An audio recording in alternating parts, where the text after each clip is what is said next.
ఏమీ తెలియని వయసులోనే మనకి అప్పట్లో పెళ్ళిళ్ళు అన్నీ తెలిసేసరికి మనకి సంవత్సరాలు గడిచిపోయి మన పిల్లలు ఎదిగి వాళ్ళ చదువులు కంప్లీట్ అయ్యి బాధ్యతలు కొన్ని కంప్లీట్ అవుతున్నప్పుడు మనకి ఏజ్ కూడా అయిపోతుందండి. అలా మన పెళ్ళయిన తర్వాత 25 ఇయర్స్ గడవటం అంటే చాలా అదృష్టం. 25 ఇయర్స్ అంటే మాటలు కాదు. అంతేగా ఎలాగా? అంతేగా వాళ్ళ ఇన్విటేషన్ కూడా భద్రపరిచి ఎంట్రీలో మనం హైలైట్ చేసాము. సో ఫంక్షన్ హాల్ డెకరేషన్ అయితే అసలు ఊహించలేదండి.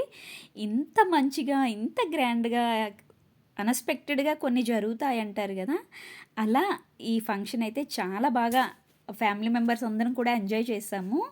ఏ నోము నోచినా, ఏ పూజ చేసినా, ఏ స్వార్థము లేని త్యాగం జీవితం అంకితం చేయగా. మరి మీ ఫ్యామిలీలో ఇలాంటి ఫంక్షన్ ఎలా సెలబ్రేషన్ చేసుకున్నారు అన్నది కామెంట్ చేయండి.